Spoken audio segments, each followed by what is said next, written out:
প্রসাদ যশা প্রসাদন্নগতি কুতয়পি ধ্যায়ংস্তুভং স্তস্য যশস্তি সন্ন্যম বন্দে গুরু শ্রী চরণারবিন্দম ভূর্কৃপা ঘনীভূতং প্রভুং শ্রী হরিনন্দনম মমো জীবন সর্বস্ব ভক্ত্যা নৌমি পুনঃ পুনঃ রাধা কৃপাময়ং বপুং শ্রী গুরুদিন তারকং প্রভুং শ্রী গৌরগোপালং ভক্ত্যা নৌমি পুনঃ পুনঃ অজানুলম্বিত ভুজো কনকাবদাতো সংকীর্তনৈকপিতরো কমলায়তাক্ষো বিশ্বম্ভরো দ্বিজবরো যুগধর্মপালো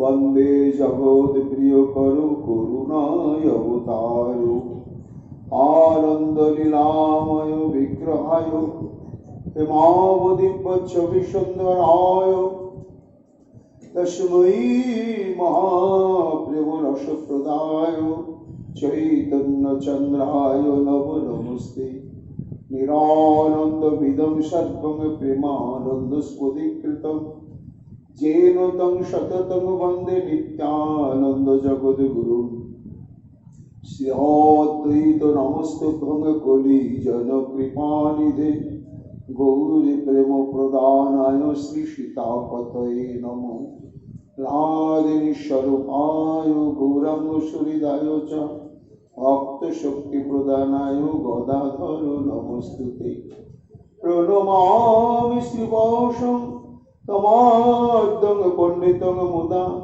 श्रीगौरांग कृपापात्रं कीर्तनानन्दमानसं गौर प्रेम प्रदावैव सर्वत्र समदर्शिने नारायण सुताय च श्रीमन्नरहरये नमः बर्हापीडभिरामं मृगमदतिलकं कुण्डलाक्रान्तगण्डं कञ्जाक्षं कुम्भकण्ठं स्मेतशुभगमुखं सादरनस्तुविनं श्यामं शान्तं त्रिभङ्गं रविकरो वसनभूषितं वैजयन्त्यां वन्दे वृन्दावनस्थजुगुतिशतकृतं ब्रह्मगोपालवीशं नमो नलिननेत्राय वेणुवाद्यविनोदिने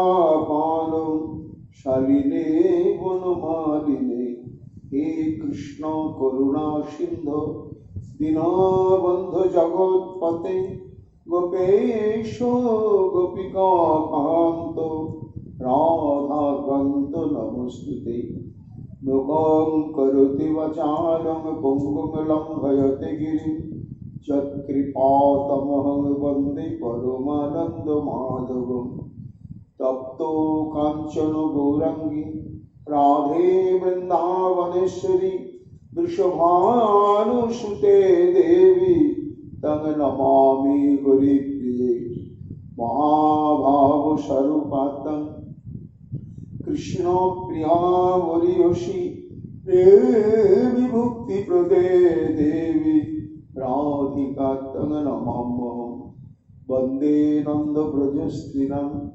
आदरेणोऽभिगिनश यशां हरिकथाविगीतं पुनाति भुवनत्रयम् अचतुर्वदन ब्रह्मादिबाहुरपरकरि अभालोचन शम्भु भगवान् वदरायणि जं प्रभजन्तमनुपेतमपेतकृत्यं दैपायन विरहकातरयजहाव पुत्रेति तन्मया तरवयोभिनेदुस्तं सर्वभूतहृदयमणिमानतस्मि तमादिदेवं करुणानिधानं तमालवदनं सीतावतारम् अपारो संसार समुद्रसेतुं भजामहे श्रीभागवतस्वरूपं वञ्चाकल्पतरुभ्यश्च कृपासिन्धुभ्येव च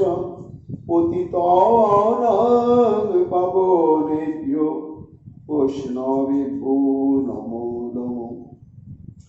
জয় রূপ সনাতন ভট্ট রঘুনাথ শ্রীজীব গোপাল ভট্ট দাস রঘুনাথ।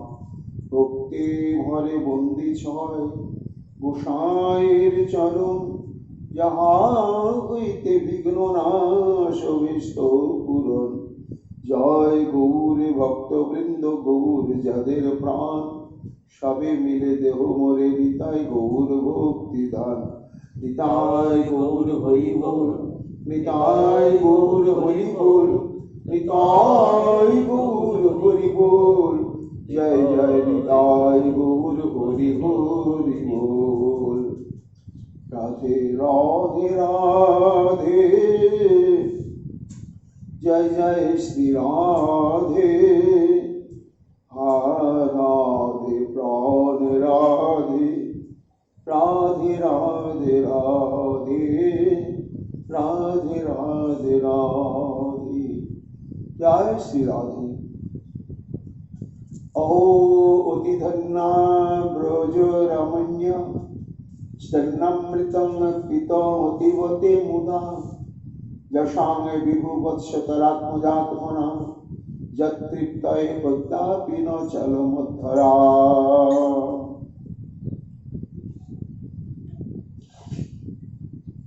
সাধু বেদান্ত সার পুরাণ চক্রবর্তী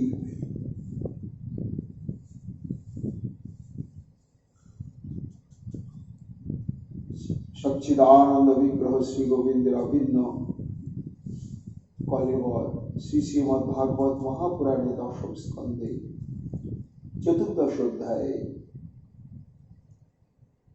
সুখদেব গোস্বামী পাদ তার সম্মুখে উপবিষ্ট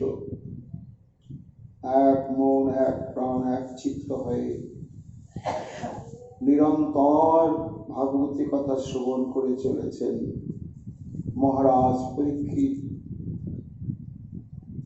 সুখদেব গোস্বামী পাদ বলে চলেছেন, ব্রহ্মলীলায় ব্রহ্মস্তুতি সঙ্গ শুনতে হবে ভাগবতী কথা, সাধু সাধু পদে পদে। এবং এই ভাগবতের প্রত্যেকটি মন্ত্র মহাশক্তিশালী, যা বোঝা যাক বা না যাক শ্রদ্ধা সহকারে শ্রবণ করতে থাকলেই পুনাদি বিষয় বিদূষিতা স্বয়ং,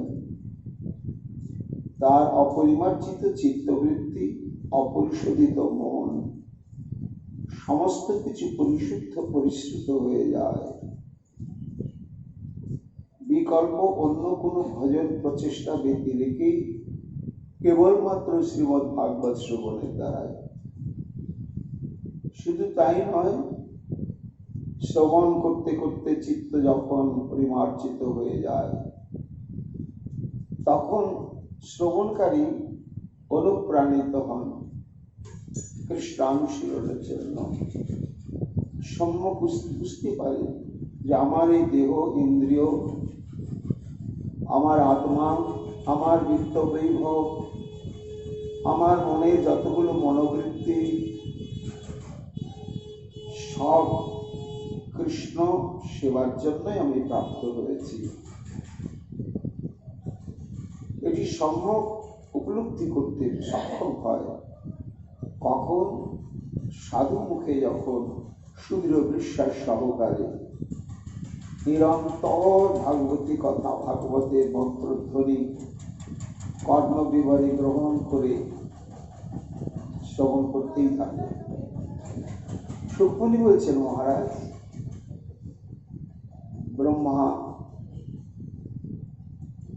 প্রার্থনা জানালেন, হে প্রভু, তোমার দাসানুদাসের সম্বন্ধযুক্ত কোন একটা প্রাণী করে আমাকে জন্ম দিও, তাহলে ভক্ত সঙ্গ প্রভাবে, ভক্তের কৃপাদৃষ্টি প্রভাবে, ভক্তের সংস্পর্শ প্রভাবে আমার অন্তরে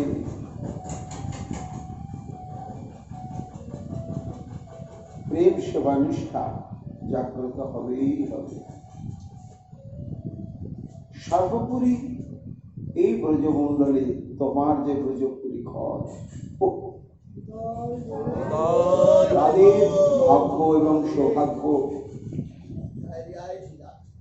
অনুভব করে আমি বিস্মিত। অহো অহো, এরা প্রত্যেকেই ধন্য নয়, অতি অতি ধন্য। কারা?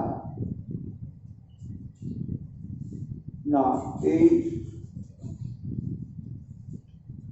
ব্রজ রমণী বৃন্দ এবং বৃন্দাবনের গাধিকুল।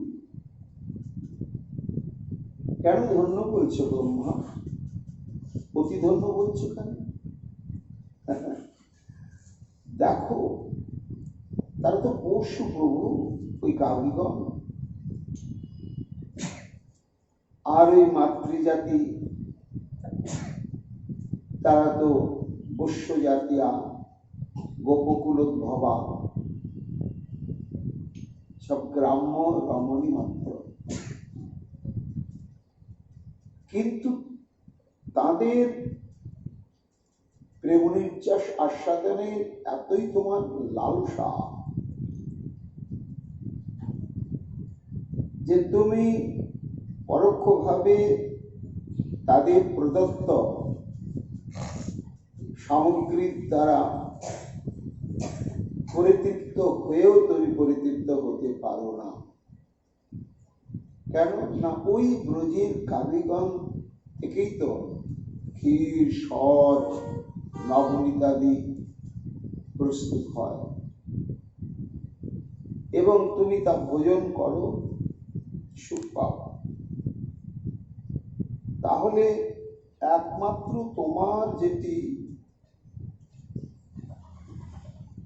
উপজীব্য আহারের, সেই দধি দুগ্ধ ঘৃত ঘোলাদি, এ আসে তো গোমাতাগণের কাছ থেকে।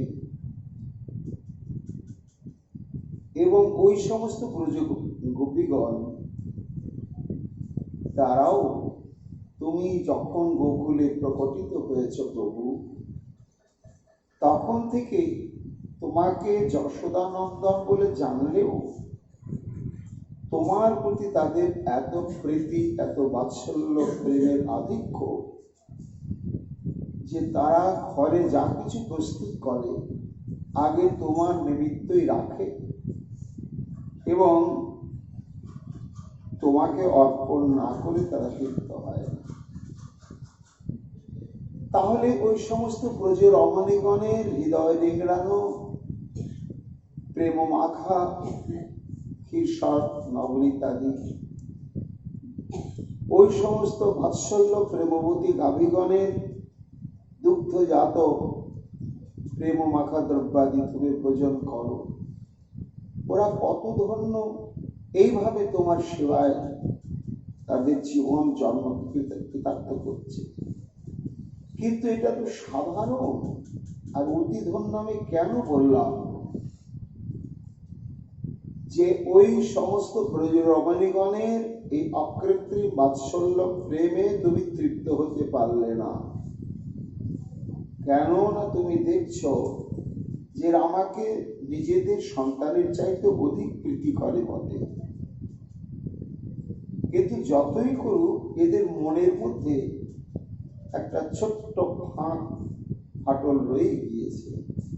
সেই ফাঁকটা কি না? গোপাল যশোদানন্দন আমাদের গর্ভজাত সন্তান নয়, কিন্তু সেই হচ্ছে প্রকৃত প্রেমাস্পদ। তাকে ভালোবাসলেই, স্নেহ করলেই মনে হয় অন্তরে যে স্নেহ প্রবৃত্তি ভগবান আমাদের দিয়েছেন বিধাতা, সেটি সার্থক।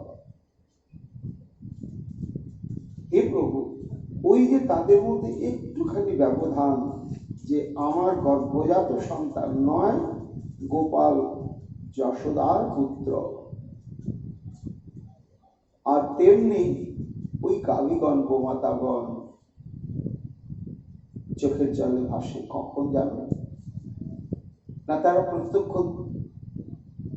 যখন দর্শনের সৌভাগ্য পায়, কি না তাদেরকে দহন করা হয়, তারপরে ঘরে আনা হয়, সেই সমস্ত দুগ্ধজাত দ্রব্য প্রস্তুত করা হয়, সেটাও গোমাতা বৃন্দ দেখে। তারপরে তোমার মাতৃদেবী প্রভু যশোদা কোলে নিয়ে স্বর্ণ পাত্রে যখন সেই ক্ষীর স্বর্ণ নবনীতাদি তোমাকে কোলে বসিয়ে প্রাণ ধরে ভোজন করায়, তখন ওই ধবলি সমলি ইত্যাদি কাবিবৃন্দ চোখের জলে ভাসে। কেন? দেখো, আমাদেরই তো তার থেকে ক্ষীর স্বর্ণ নবনীত গোপালের ভোজন হচ্ছে, এতে তো আমরা ধন্য। কিন্তু এত সৌভাগ্য ভগবান দিয়েও আমাদের একটু ফাঁক রেখেছে। কি না, মানুষের শরীর দেয়নি। তাই আমাদের এই স্তনদুগ্ধ যশোদার মতন দেহ পেলে গোপালকে আমরা কোলে নিয়ে স্তন্যামৃত পান করাতাম সরাসরি। এইভাবে পরোক্ষে আমাদের সেবা তার কাছে পৌঁছাতো না, কিন্তু সেটা তো সম্ভব নয়। আমরা গো জাতি, আমাদের দুগ্ধ গোপালের ভোজন তৃপ্তি দেহ ধারণের একমাত্র হেতু, এর জন্য ধন্য। কাজেই মানব জীবন না পেলেও আমরা কৃতার্থ। তবু একটি হাহাকার যে গোপাল যদি আমাদের গর্ভজাত বৎস হতো, বাছুর হতো, তাহলে আমরা সরাসরি আমাদের এই স্তন্যামৃত বৎসের ন্যায় ওকে পান করি আমরা হতাম।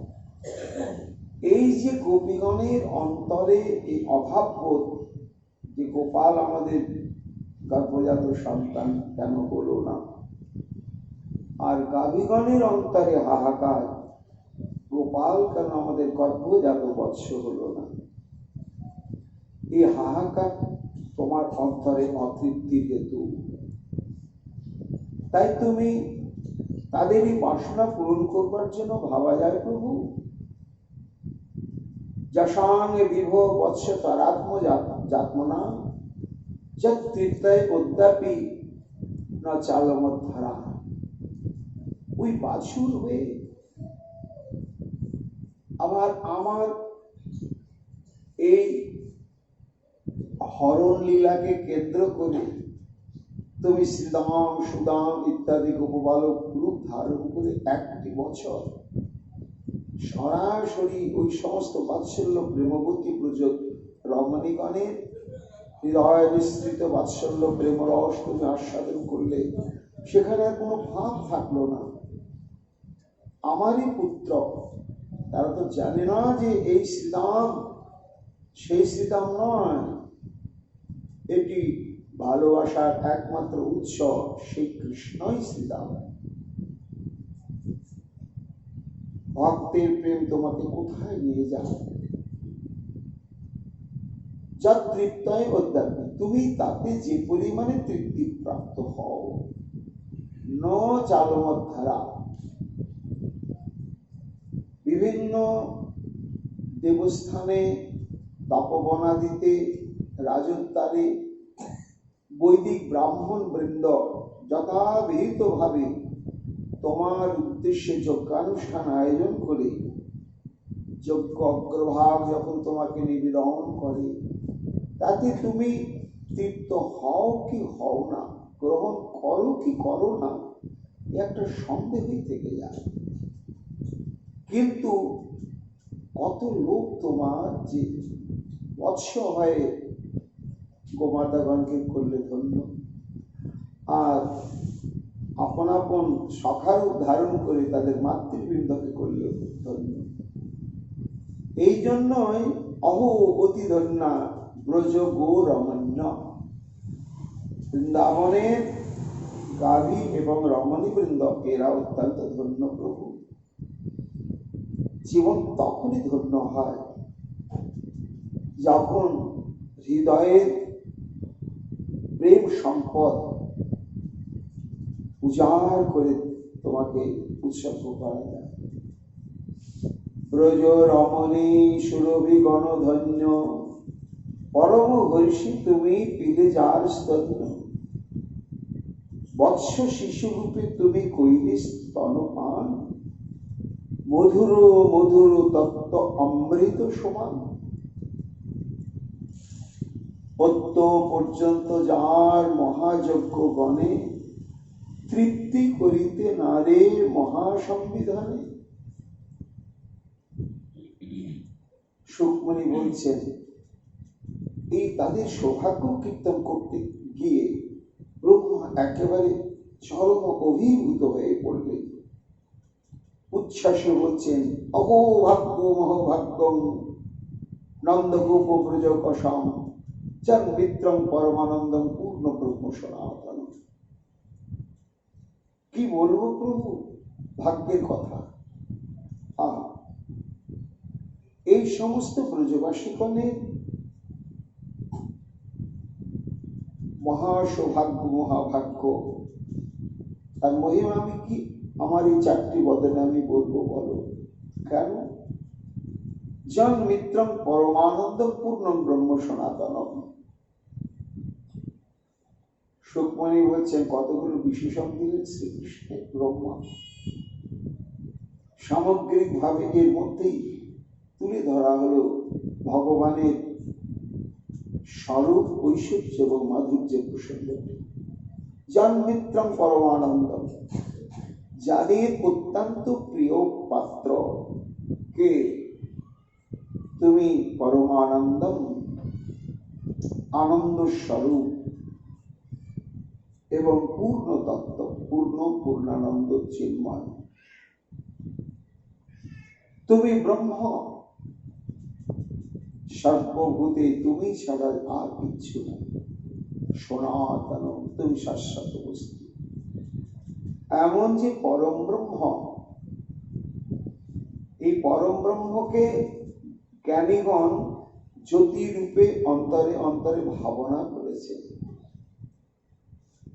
কিন্তু আমি ব্রহ্মা সেই নির্বিশেষ ধ্যানের গম্য পরম ব্রহ্মকে মূর্তিমন্ত দেখলাম মধু বৃন্দাবন। কেমন ভাবে দেখলাম না, ওই সমস্ত ব্রজবাসীগণ এবং গাভীগণের পরম মিত্র রূপে, প্রেমাস্পদ রূপে। এই জন্য তাদের ভাগ্যের মহিমা আমি অনন্তকাল যদি বর্ণনা করি তবু শেষ হবে না প্রভু, কখনো শেষ হবে না। অহোভাগ্য অহোভাগ্য কি বর্ণিব নন্দ ব্রজপুরে নদ বসতে যাহা, যার মিত্র পরিপূর্ণ ব্রহ্ম সনাতন, প্রকট পরমানন্দ গোকুল নন্দন।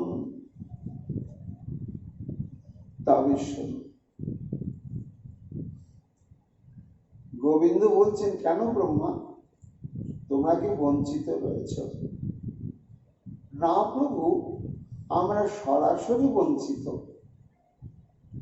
কিন্তু পরোক্ষে কিন্তু বঞ্চিত নয়। কিঞ্চিত হলেও আমরা সেই সৌভাগ্যের বাতাসটা পেয়েছি। এবং তোমার এই যে অসমর্থ মাধুর্য, ব্রজ গোপীগণ তোমাকে দর্শন স্পর্শন সর্বেন্দ্রিয়ের দ্বারা সেবা করে যে সেবানন্দ সুখ নিরন্তর আস্বাদন করে চলেছে, তা ওরা তো গোপ জাতি, ওই গোমাতা সব পশু আর আমরা দেবতা হলেও কিন্তু ওই সমস্ত পশু এবং ওই গোপজাতি বৃন্দের যে শিবানন্দ সুখ আস্বাদন, সে আস্বাদন মহাপ্রসাদের কণিকা আমরা পেয়েও কৃতার্থ হয়েছি। কিরকম ভাবে কৃতার্থ হয়েছে? আমি তো দেখিনি তোমাদেরকে। ব্রহ্মা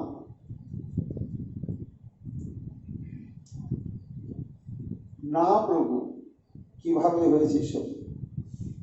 ঈশান তু ভাগ্য মহোম্যাচ্যুত তাবস্তাম একাদশৈহি বয়ং বত ভুরি ভাগা এতদ ঋষি চষকই অসকৃত পিবাম সর্বাদয় অমৃদুজ মধ্য মৃতা সমন্তে। বলছেন এই যে ব্রজ গোপ এবং গোপীবৃন্দ, এরা তো মানব দেহধারী, মানবী দেহধারী। তা দেহের মধ্যে, মানব দেহের মধ্যে কি আছে? না জ্ঞানেন্দ্রিয়, কর্মেন্দ্রিয় আর অন্তরেন্দ্রিয় মন আছে। এই নিয়ে জীব কর্ম সাধন করে, বিষয় ভোগ করে। তা এই যে জীব দেহে যে একাদশ ইন্দ্রিয়, এই একাদশ ইন্দ্রিয়ের অধিষ্ঠাত্রী দেবতা আমরা। কেন না সৃষ্টির প্রারম্ভে যখন বিচ্ছিন্নভাবে এই সব সৃষ্টি হয়ে গেল, একাদশ ইন্দ্রিয়, পঞ্চতন্মাত্রা ইত্যাদি ইত্যাদি ইত্যাদি, তখন ভগবান সেই ব্রহ্মাণ্ডের সংহরণ শক্তি প্রয়োগ করে সেগুলোকে কেন্দ্রানুগা গতিতে একত্রিত করলে, তখন সেই সমস্ত ইন্দ্রিয়ের অধিষ্ঠাত্রী দেবতা আমরা ইন্দ্রিয়গুলোকে সক্রিয় করার জন্য তোমার নির্দেশেই প্রত্যেকটি ইন্দ্রিয়তে আমরা অধিষ্ঠিত হলাম। কোথায় কোন অঙ্গে কি দেবতা অধিষ্ঠিত আছে আমাদের?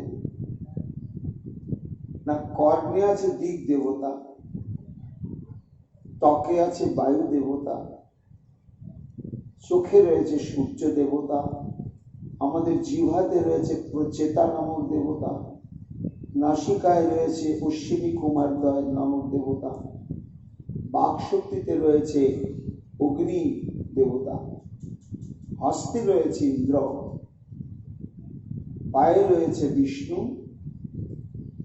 আর বায়ুতে রয়েছে মিত্র পায়খানার দ্বারা, আর উপস্থিতে রয়েছে প্রজাপতি, আর মনে রয়েছে চন্দ্র, বুদ্ধিতে ব্রহ্মা, অহংকারে রুদ্র, চিত্তে বাসুদেব। এই সমস্ত দেবতাগণ আমাদের ইন্দ্রিয়ের অধিষ্ঠাত্রী রূপে আমাদের মধ্যে রয়েছে। তা এই যে যখন কোনো ব্রজগোপীর নয়ন তোমাকে দর্শন করে, তখন সেই নয়নের অধিষ্ঠাত্রী দেবতাকে সূর্য, তখন সূর্য দেবতা সে ওই ব্রজগোপীর নয়নের অধিষ্ঠাত্রী দেবতা হওয়ার জন্য সেও তখন ওই তোমার মাধুর্যাবৃত আস্বাদন করে ব্রজগোপীর অনুগত হওয়ার জন্য।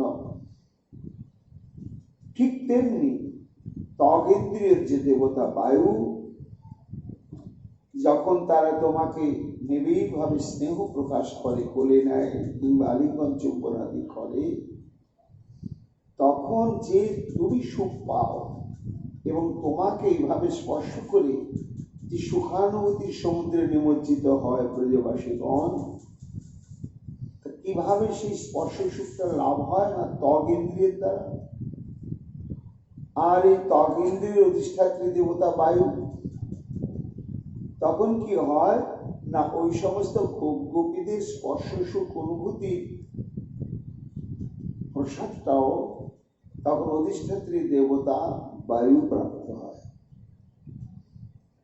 এইভাবে হস্তের অধিষ্ঠাত্রী দেবতা ইন্দ্রিয়, যখন ব্রজবাসীগণ তোমার সেবা কর্মে হস্তদ্বয়কে নিযুক্ত করে যে সুখ পায়, তোমার জন্য কাজ করে সে কর্মটা যখন সমাধা হয়, তোমার সেবার যোগ্যতা লাভ হয়, তখন তাদের একটা চরম সুখ হয়, সেবানন্দ সুখ।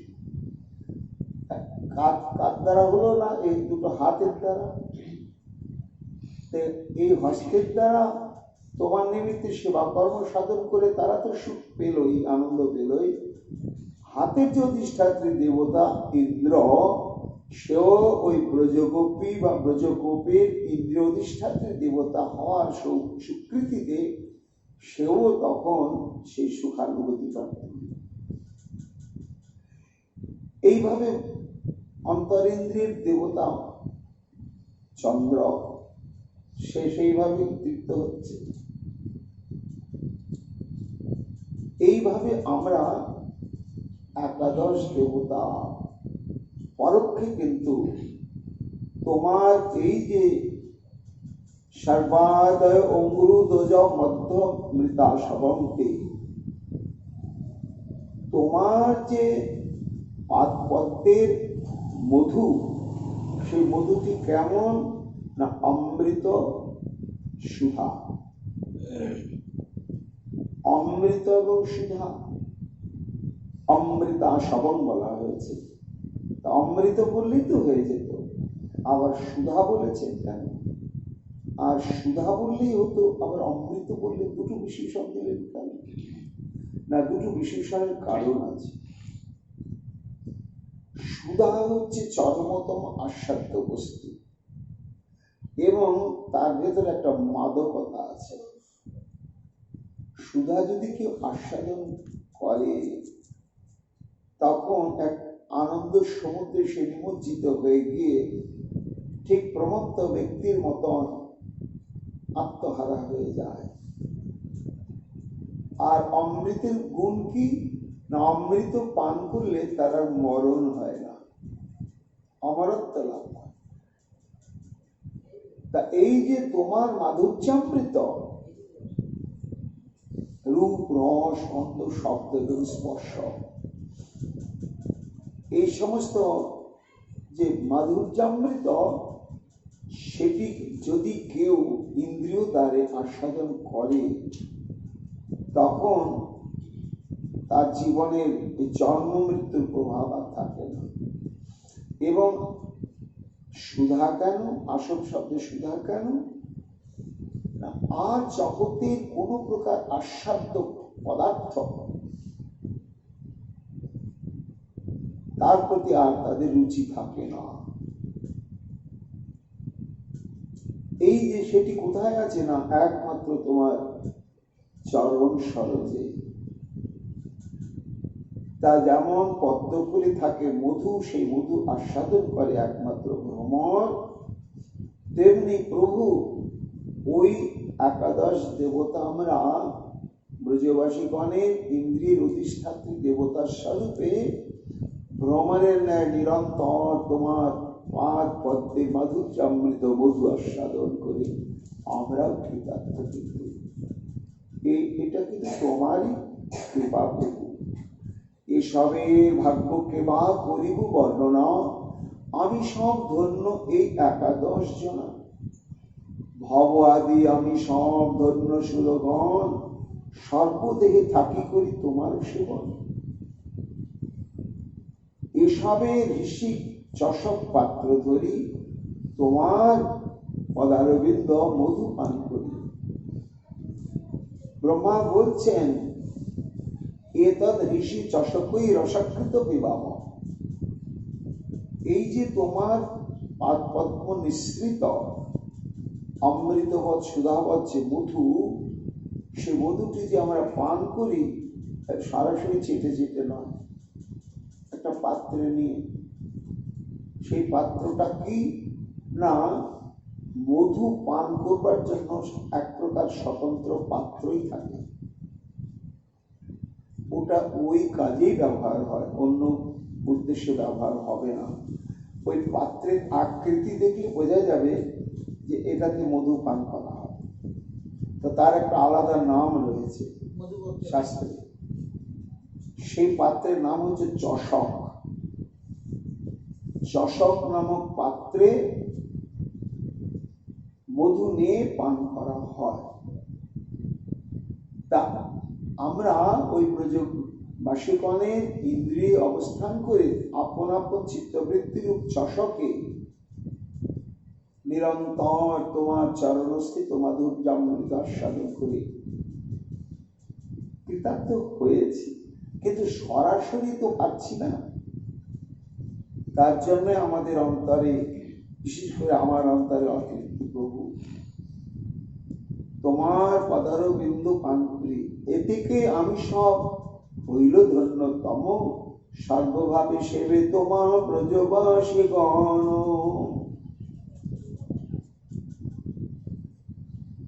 গোবিন্দ বলছেন, তাহলে তোমার মনের কি বক্তব্য সেটি সরাসরি খুলে বলো তো ব্রহ্মা। ব্রহ্মা তখন বলছেন, প্রভু কি আর বলবো, তাদ ভূরিভাগ্য বিহ জন্ম কিমট ব্যাং যত গোকুলেপি কত মাঙ্গরি রজভিষেকম যত জীবিতম তু নিখিলম ভগবান মুকুন্দস্তৎ উদ্যাপি যত পদরজ শ্রুতি বৃক্ষ দেব।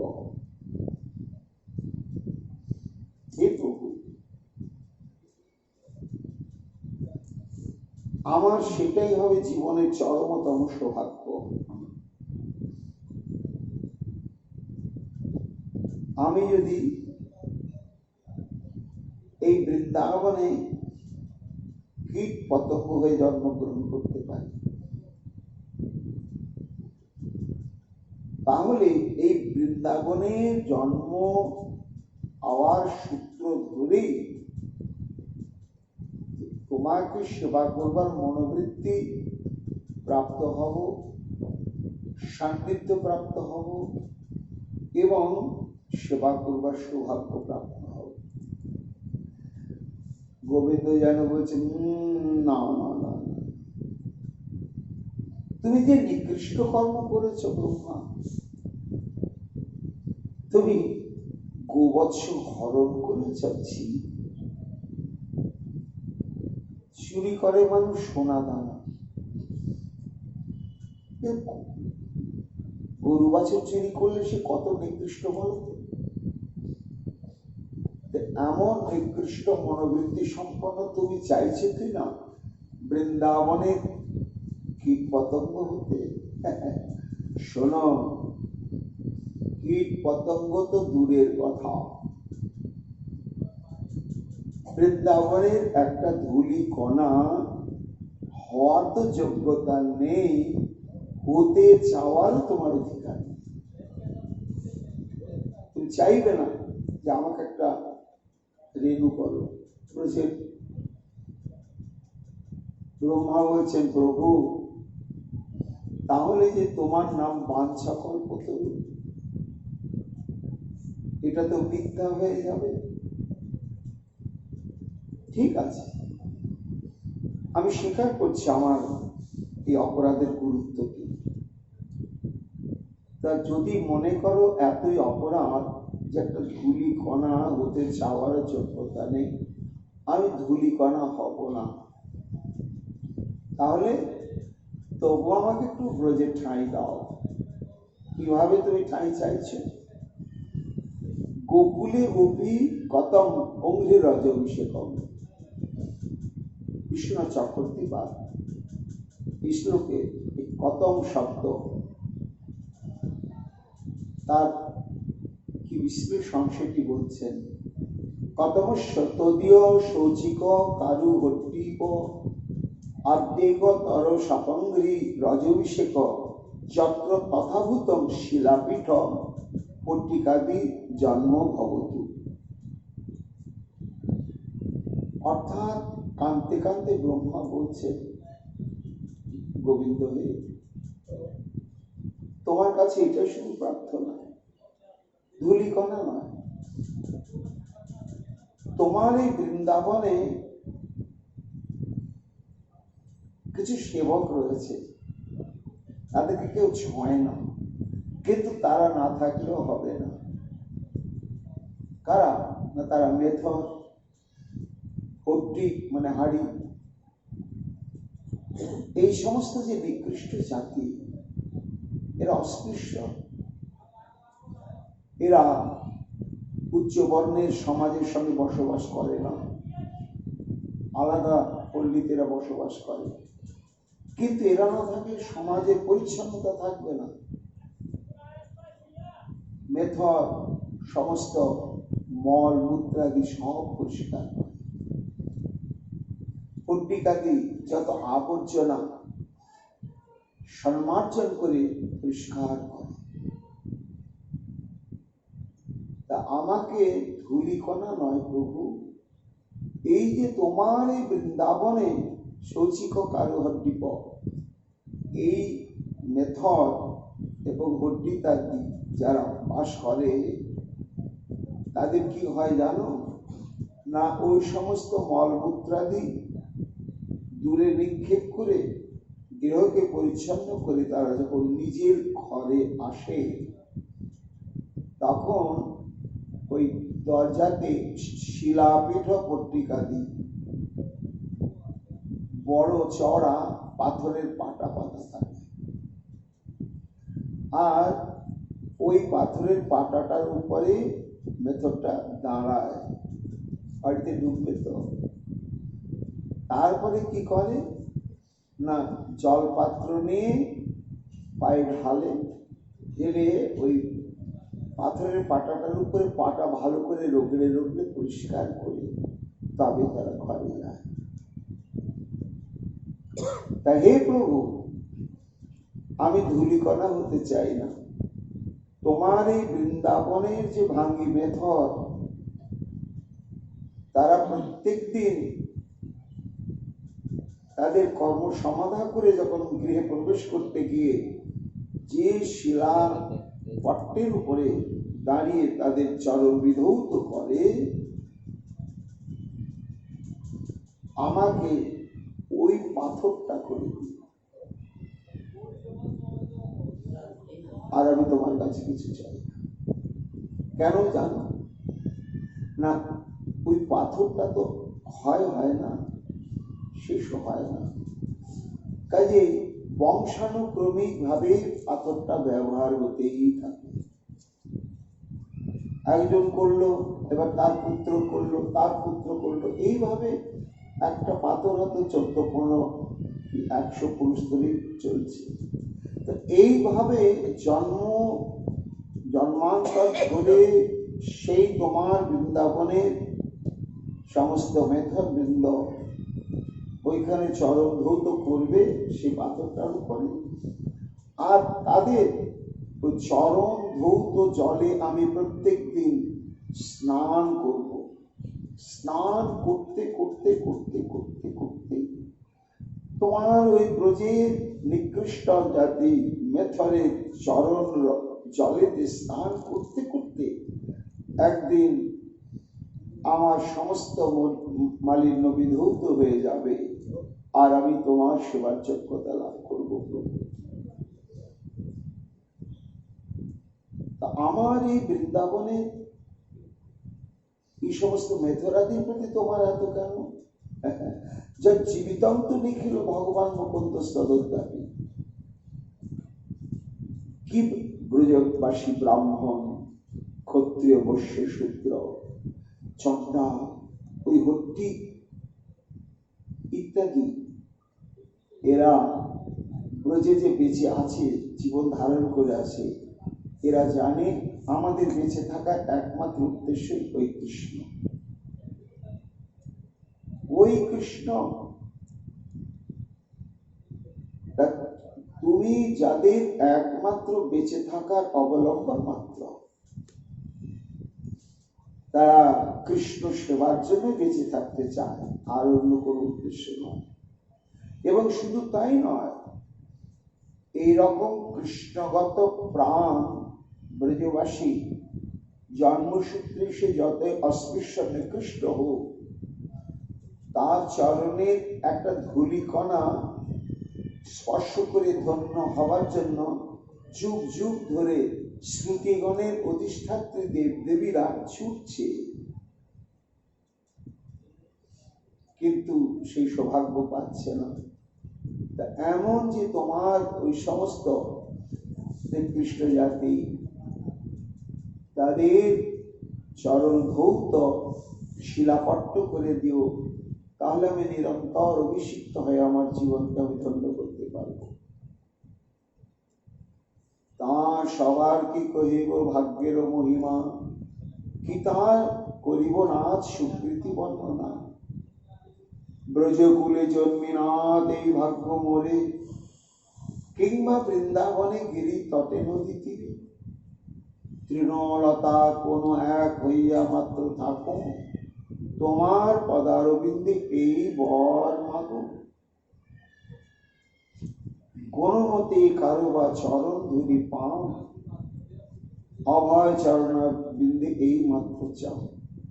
যা সবার প্রাণ মন দেহ কেহ ধন, মুকুন্দ পদারবিন্দু মুকুন্দ জীবন।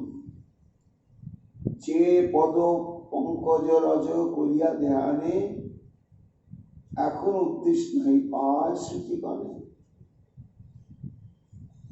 শুধু তাই নয় প্রভু, আমার চাওয়া পাওয়ার কথা তো বলছি, তবু আমি মুগ্ধ বিস্মিত,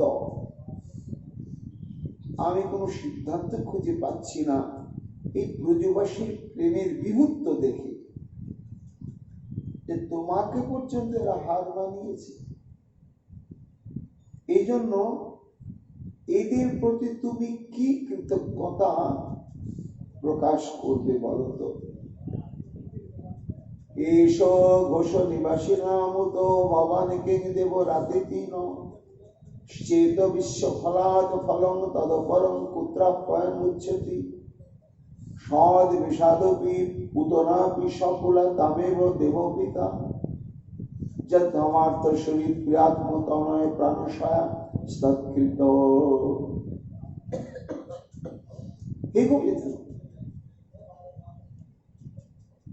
আমি ভাবতে ভাবতে আশ্চর্য হচ্ছি। দেখো, সৎ বিষাদিব পুতনাপি সকুলা তামেব দেব। তোমার বয়স যখন 6 দিন, তখনই পুতনা রাক্ষসীটা এমনি তার স্তনদুগ্ধ ভয়ঙ্কর বিষাক্ত, কোন মানব শিশু স্পর্শ করলে তার প্রাণ যাবে। তাতে আবার বিষ মাখিয়ে এসেছে তোমাকে হত্যা করতে। কিন্তু একটা জায়গায় তার স্বীকৃতি সূত্রটা ছিল কি, সৎ বিষাদিব। ওই ব্রজ গোপীর অনুকরণে সে রূপ ধারণ করেছিল।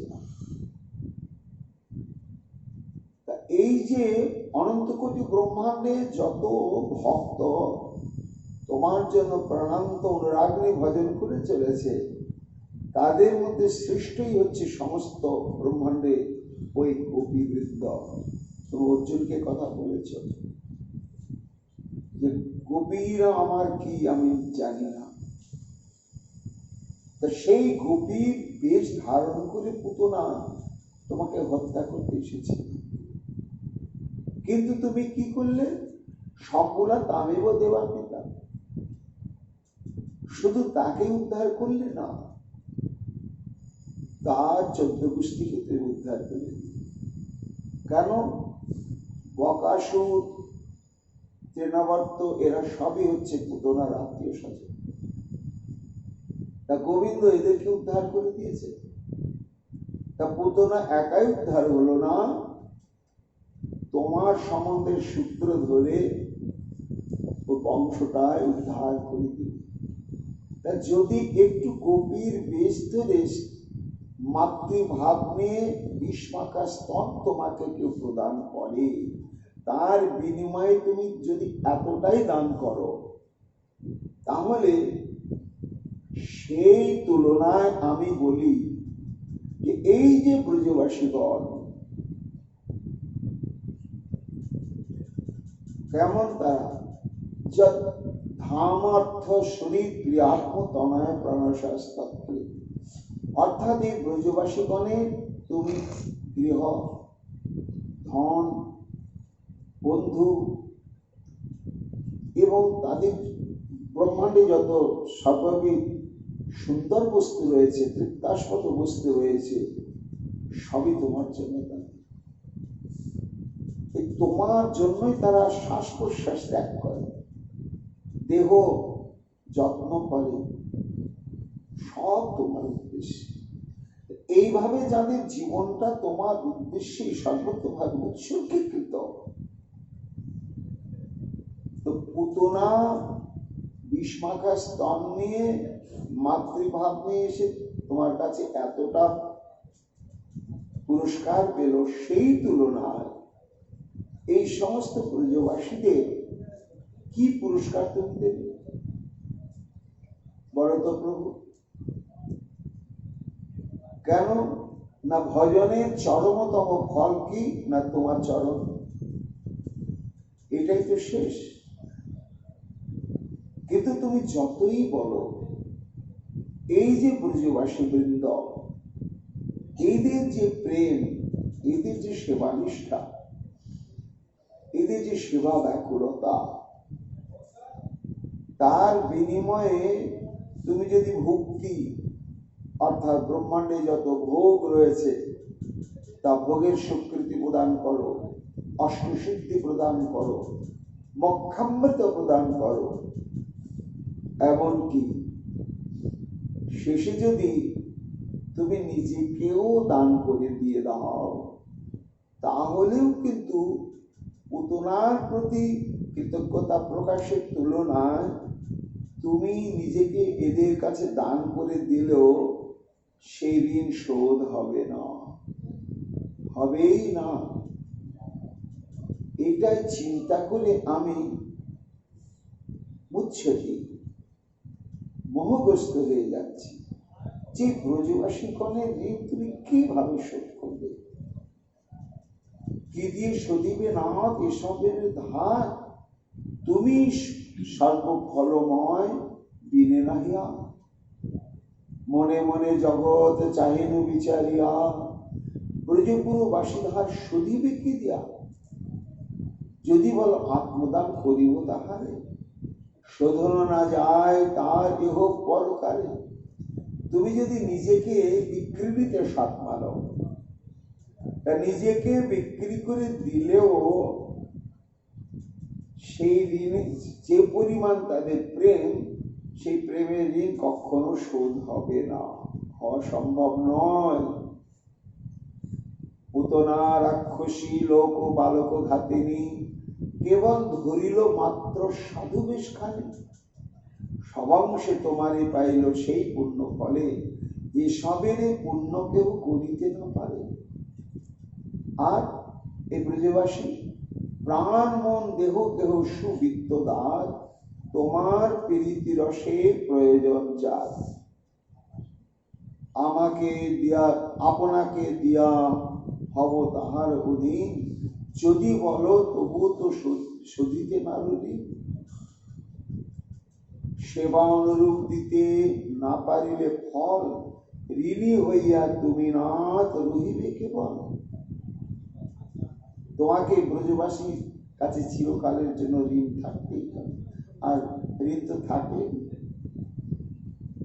বাৎসল্য প্রেমের ঋণ শোধ করতে পারলেন না শ্রীকৃষ্ণ, সখ্য প্রেমের ঋণ শোধ করতে পারলেন না, এবং মধুর রসের যে প্রেম, সেই প্রেমের ঋণ শোধ করতে পারে। তোমাকে অধিক ফল নাই ত্রিভুবনে, সর্বফল দিবে তুমি আত্মফল দানে, পুতনা সহে কিছু নহিল বিশেষ, এতেকে রহিল না তার ঋণ শেষে। তুমি যতই বলো পুতনার প্রতি যে তোমার কৃতজ্ঞতা প্রকাশ, সেই নিরিখে সেই তুলনায় যদি ব্রজগোপীদের প্রেমের ঋণ শোধের কথা ভাবা যায়, তা নিজেকে তুমি বিকিয়ে দিলেও সেটি কখনোই তুলনা হবে না। গোবিন্দ যেন একটু পূর্বপক্ষ হয়ে বলছেন, ও হো হো, এই ব্রজবাসীদের মধ্যে কি দেখলে বলো তোমরা? এরা তো সংসারী মানুষ, ছেলে মেয়ে, গরু বাছুর, বাড়ি ঘর, জমি জায়গা, এই নিয়েই তো সব ব্যস্ত। হ্যাঁ, দুর্বাসা আমাকে বলেছিল যে সাধুর প্রতি তোমার এত দুর্বলতা কেন? তার উত্তর দিদিকে আমি বলেছিলাম দুর্বাসাকে যে দেখো, একটা সাধু তার দেহ গেহ, পিতা মাতা, আত্মীয় স্বজন, বিত্ত বৈভব, ইহকাল পরকাল, মান সম্মান সমস্ত ত্যাগ করে কাঙাল হয়ে পথে পথে ঘুরে বেড়ায় যে আমার জন্য। এইরকম সর্বত্যাগী অনুরাগীর ঋণকে আমি শোধ করতে পারি? তাহলে সর্বস্ব ত্যাগ না করলে তো আমার সুখ হয় না। তো এই ব্রজবাসীরা কোথায় ত্যাগী বলো তো? এরা কি যোগী ঋষি? এরা সাজাগোজ করছে, কত সাজে। এরা কি অপূর্ব সমস্ত রত্নটালিকা, এদের বিলাস ব্যাসন কত। তা কি এদের ঋণের কথা তুমি বলছো ব্রহ্মা? সুপনি বলছেন, মহারাজ পরীক্ষিত, শ্রী গোবিন্দ যেন একটা প্রতিপক্ষ তুলে কথা বললে। এরা তো বিষয়ী, আর ওই বিষয় সম্পর্কে সাধুরা কি বলে জানো ব্রহ্মা? বিষয়ে আবিষ্ট চিত্ত বড়ই জঞ্জাল, স্ত্রী পুত্র পরিজন এই সব কাল। বিষয় থাকিতে কৃষ্ণ প্রেম নাহি হয়, বিষয়ে দূর কৃষ্ণ জানিব নিশ্চয়। ব্রজবাসীদের মধ্যে কি দেখলে গো? হ্যাঁ, এরা সর্বস্ব ত্যাগে কি সাধু নাকি? এই যেন পূর্বপক্ষ তুললেন শ্রী গোবিন্দ। তার উত্তর দিতে গিয়ে ব্রহ্মা বলছেন, ও প্রভু, তাদের এই অদ্ভুত গৃহী জীবন দেখে তুমি জড় জগতের বিষয়াসক্ত গৃহস্থ লোকের জীবনের সঙ্গে তুলনা করছো। শোনো, তাবৎ রাগাদয় স্তেনাস তাবৎ কারাগৃহং গৃহম, তাবন মোহ অঙ্ঘ্রি নিগড় যাবৎ কৃষ্ণ নতে জন। ভক্তের কিন্তু গৃহী, সন্ন্যাসী, ব্রহ্মচারী, বানপ্রস্থির বিচার নেই। এই বিচার কিন্তু ভক্তি রাজ্যে নেই। বিচারের বিষয় হচ্ছে ভক্তি কার মধ্যে কত পরিমাণ। তিনি যদি গৃহস্থ হন তাহলে গৃহস্থ না, আর যদি ভক্তি বিন্দুমাত্র না থাকে তাহলে সে যদি ত্যাগীও হয়, সর্বস্ব ত্যাগী, তাহলেও কিন্তু সে ত্যাগী নয়। সংযম কর্মেন্দ্রাণী যে আস্তে মনুষ্য স্মরণ, ইন্দ্রিয়ার্থান বিমূঢ় আত্মা মিথ্যাচার সউচ্যতে। শ্রীকৃষ্ণ বলছেন, একেবারে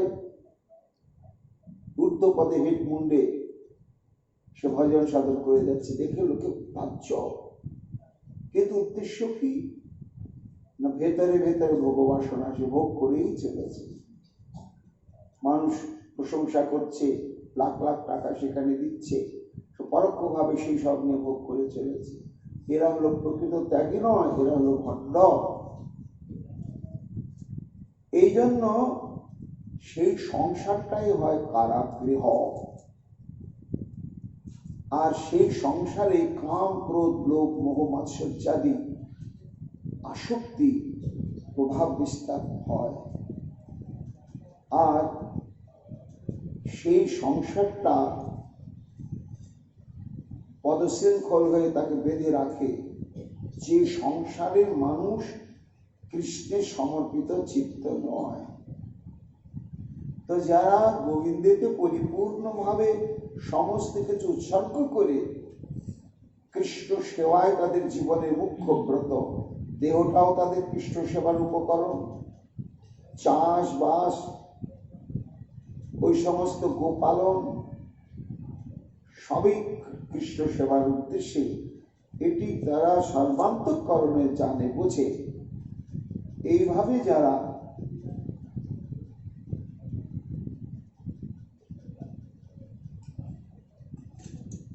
কৃষ্ণগত প্রাণ হয়ে থাকে,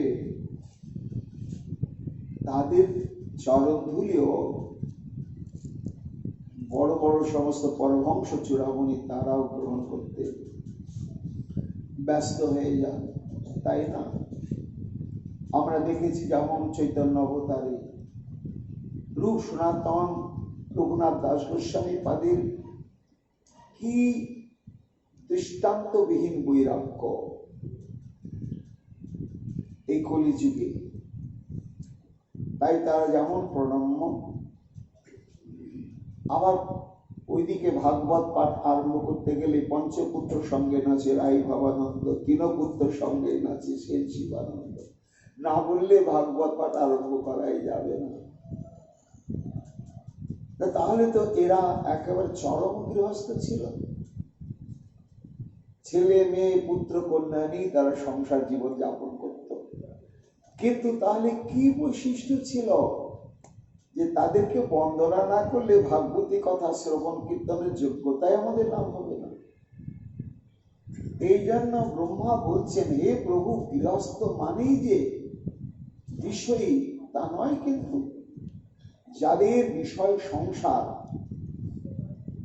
সমস্ত কিছু তোমার উদ্দেশ্যে উৎসর্গীকৃত, সেটা গৃহস্থ কারাগৃহ নয়, সেটা হচ্ছে কি না গৃহস্থ আশ্রম। এই জন্য ব্রজবাসীরা হচ্ছে তোমাগতরা, সকল তোমার পায়ে নিয়োজন করে, কাম ক্রোধ লোভ মোহ ভক্তি রসে ধরে। তাহলে কি এই সমস্ত গৃহস্থ ক্রমে কাম ক্রোধ নাই? হ্যাঁ আছে, কিন্তু তাদের সমস্ত রিপুগণ তখন রিপু নয় বন্ধু হয়ে যায়। বন্ধু হয়ে গিয়ে তখন তারাও কৃষ্ণ সেবার অনুকূল হয়ে যায়। ওটা তখনই রিপু থাকে যখন আত্মসুখের জন্য আমরা ব্যবহার করি। এই জন্য বৈষ্ণব ধর্মের তত্ত্ব কথা কি না, তোমার কাম ক্রোধাদিকে তুমি ধ্বংস করো না, তাহলে কৃষ্ণ সুখৈক্য তাৎপর্যময় সেবা বাসনা পূরণ করতে পারবে না। সব থাকুক,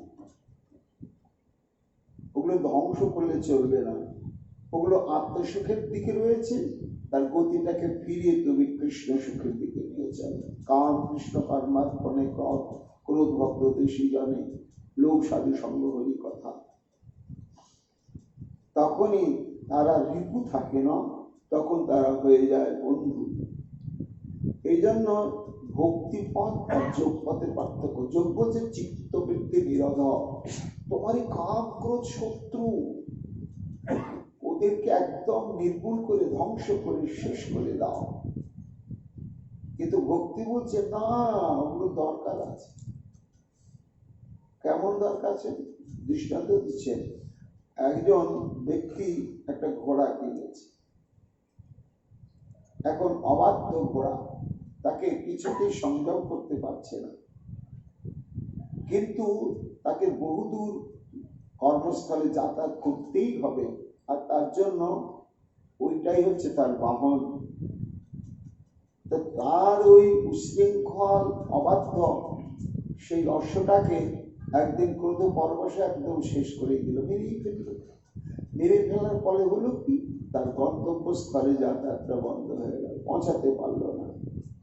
কর্তব্য কি ছিল? বলে না না, ওই অবাধ্য ঘোড়াটাকে তুমি মেরে ফেলো না, কি করো না, কোন দক্ষ ব্যক্তির কাছে প্রশিক্ষণ নিয়ে তাকে বশ করো।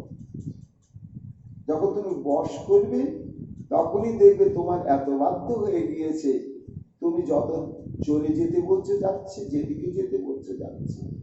তেমনি কাম ক্রোধ আদি এই সমস্তকে বলা হয় রাগ। এই রাগ কি করে? কাম ক্রোধ মানুষের বিবেক রূপ মহাসম্পদকে হরণ করে, চুরি করে। কিন্তু যাদের মন চিত্তবৃত্তি দেহেন্দ্রীয় সব কৃষ্ণ অর্পিত হয়ে গেছে তারা পারে। আর তাছাড়া এই জন্য তো তুমি অবতীর্ণ হয়েছ, যাতে জগতের জীব জ্ঞানেন্দ্রিয় কর্মেন্দ্রিয়ের দ্বারা তোমাকে অনুভব করে প্রাণ ভরে সেবা করে ধন্য হতে পারে। প্রপঞ্চং নিষ্প্রপঞ্চ বিড়ম্বয়সী ভূতলে প্রপন্ন জনতানন্দ সন্দেহ প্রথিত প্রভু। তোমার এই যে প্রপঞ্চাতীত জগৎ থেকে তুমি এই প্রপঞ্চ অর্থাৎ এই পঞ্চভৌতিক জড় জগতে তুমি অবতীর্ণ হয়েছ। কেন তুমি অবতীর্ণ হয়েছ প্রভু? প্রপন্ন জনতানন্দ সন্দেহম। এই যে তোমার ব্রজেন্দ্রনন্দন স্বরূপে অবতার, মৎস্য কুর্ম বরাহাদি রূপে যে অবতার, আর তোমার এই রূপের অবতারের মধ্যে ভেদ কোথায়? না, মৎস্য কুর্মাদি যে অবতার, সে অবতারে তুমি পরিত্রাণ করতে এসেছ, মুক্তি দিতে এসেছ, কাউকে আনন্দ দান করতে তুমি আসো। আর এই তোমার যে বৃন্দাবন লীলা, এই বৃন্দাবন লীলার উদ্দেশ্যই হচ্ছে তুমি সবাইকে তোমার চরণে আকর্ষণ করে নিয়ে এসে ভজননিষ্ঠ করে তাদেরকে সেবানন্দ আর প্রেমানন্দে ডুবিয়ে দিয়ে তুমি কৃতার্থ করবে। এই জন্য প্রপন্ন জনতানন্দ সন্দেহম, অর্থাৎ চরণাশ্রিত ব্যক্তিগণকে তুমি আনন্দ সমুদ্রে নিমজ্জিত করে কৃতার্থ করবার জন্যই তুমি অপ্রাকৃত চিন্ময় রাজ্য থেকে এই ভৌম পৃথিবীতে অবতরণ করো। আর তোমার অবতীর্ণ হওয়ার এটাই উদ্দেশ্য। রাসলীলার পরিশেষে সুকমণি এই কথাটাই বললেন, অনুগ্রহায় ভূতানাম মানুষমিতমাশ্রিত ভজতে তাদৃশী কিরাজা শ্রুততা। ভগবানের এই অত্যাদ্ভুত লীলা সমস্ত বৃন্দাবনের একমাত্র অনুগ্রহায় ভক্তানাম অনুগ্রহায় ভূতানাম, জীব মাতৃ এবং মানুষ মাতৃকে কৃপা করবার জন্য অবতীর্ণ হয়েছে। শোনো প্রভু, আমি আর বেশি তোমাকে কি বলবো বল। তোমাকে নিয়ে সমস্ত তাত্ত্বিকগণ যে কত কত তত্ত্ব বিচার, কিন্তু প্রত্যেকে কি চরম সীমায় পৌঁছাতে পেরেছে? যদি পারে পারো।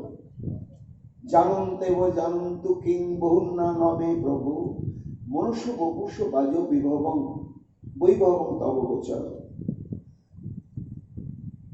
শোনো, বেশি কথা আমি দিকে যাচ্ছি না। যারা তোমাকে জানতে পেরেছে, বুঝতে পেরেছে, পারে। ভগবানকে জানি বলছে বলুক, আমি সব বিচারের ভিতরে যাই না।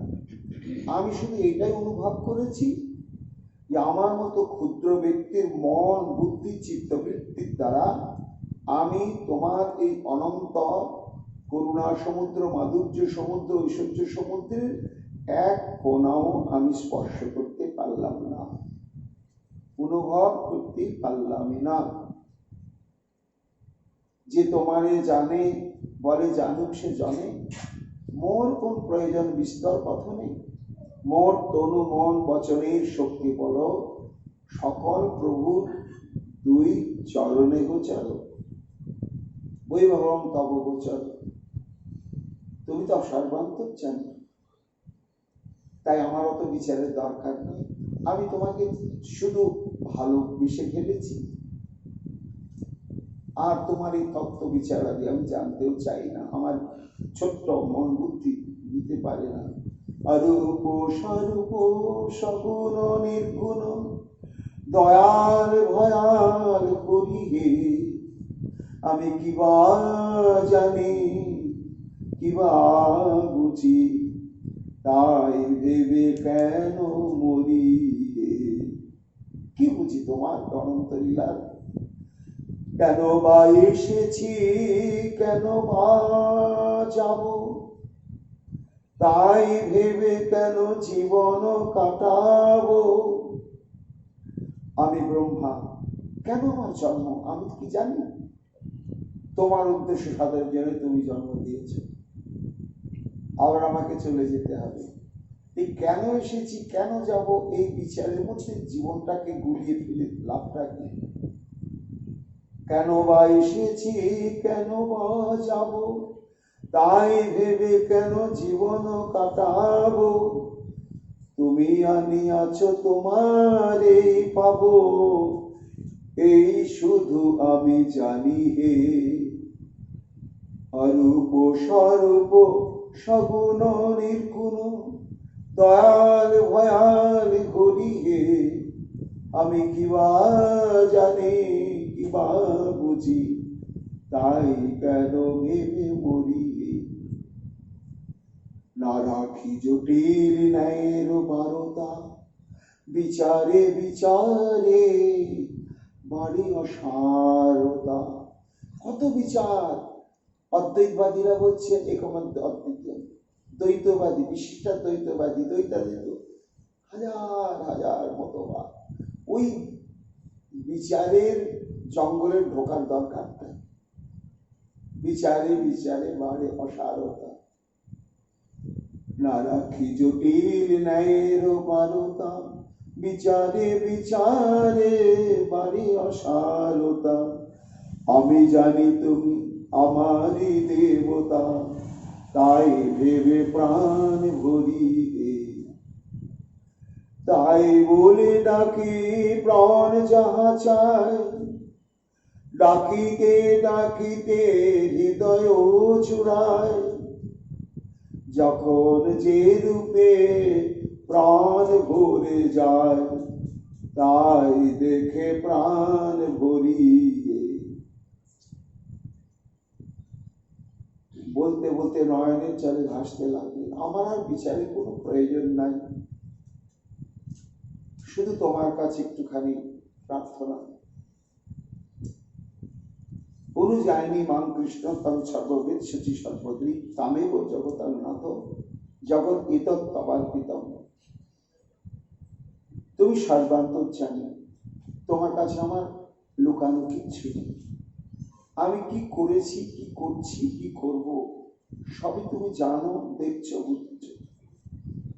তাই শেষ নিবেদন প্রভু, এই যে সেবাযোগ্য দেহ তো আমি পাবো না, কারণ এটাও তো আমি একটা সেবাকারী উৎসর্গীকৃত হয়ে রয়েছি। সৃষ্টি সেবা আমাকে তুমি দিয়েছ, এতে আমার একটা লাভ আছে। কি লাভ জানো না? আমার এই সৃষ্ট ব্রহ্মাণ্ডে কৃষ্ণ ভক্তের জন্ম হচ্ছে, আর তারা যখন তোমাকে প্রাণ ভরে শ্রবণ কীর্তন আদি ভক্তি অঙ্গের দ্বারা ভজন করছে, তখন আমার কর্তৃক সৃষ্ট ব্রহ্মাণ্ডে তারা প্রকটিত হয়ে তোমাকে প্রাণ ভরে ভজন করছে। এটা ভাবতেও আমার সুখ হয়। তাই এই সৃষ্টি ক্রিয়াটাও তোমারই সেবা আমি বলে মনে করি। এই জন্য অনুযায়ী মান, এইবার তুমি অনুমতি করো প্রভু, আমি আমার ধামে ফিরে যাই। সেখানে গিয়ে তোমার এই সেবা কর্ম সাধনের ফাঁকে ফাঁকে প্রাণ ভরে আমি তোমার এই শ্রবণ কীর্তন অর্চন বন্দন পাদ সেবন ভক্তি অঙ্গকে যাজন করে সর্বক্ষণের জন্য কৃতার্থ হব।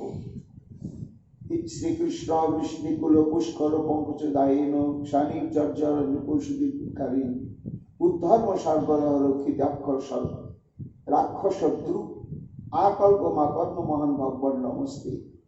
তোমারই আবির্ভাবে পৃথিবী সর্বদেবতা ব্রাহ্মণ গো ইত্যাদি এরা সমৃদ্ধি প্রাপ্ত হয়েছে, পাষণ্ড ধর্ম নাশ হয়েছে, অসুরগণ নিহত হয়েছে, সবাই তোমার আরাধনার স্বীকৃতি লাভ করে কৃতার্থ হয়েছে প্রভু। তাই আমি এখন আমার যতদিন পরমায়ু রয়েছে, এই বাকি পরমায়ু কালটি তোমার শ্রবণ কীর্তন আর তোমার চরণ বন্দনায় করে আমি কৃতার্থ হতে পারি। এই বলে ব্রহ্মা তার এই দীর্ঘ স্তুতির এইখানে উপসংহার করলেন। স্তুতি করার পরে ব্রহ্মা কি করলেন? মহাপ্রভুর কৃপা আগামীকাল আমরা শ্রবণ কীর্তন করবো। এখনকার মতো ভাগবতী কথা আমাদের এইখানে বিশ্রাম লাভ করলো। জয় শ্রী রাধে, জয় শ্রী রাধে।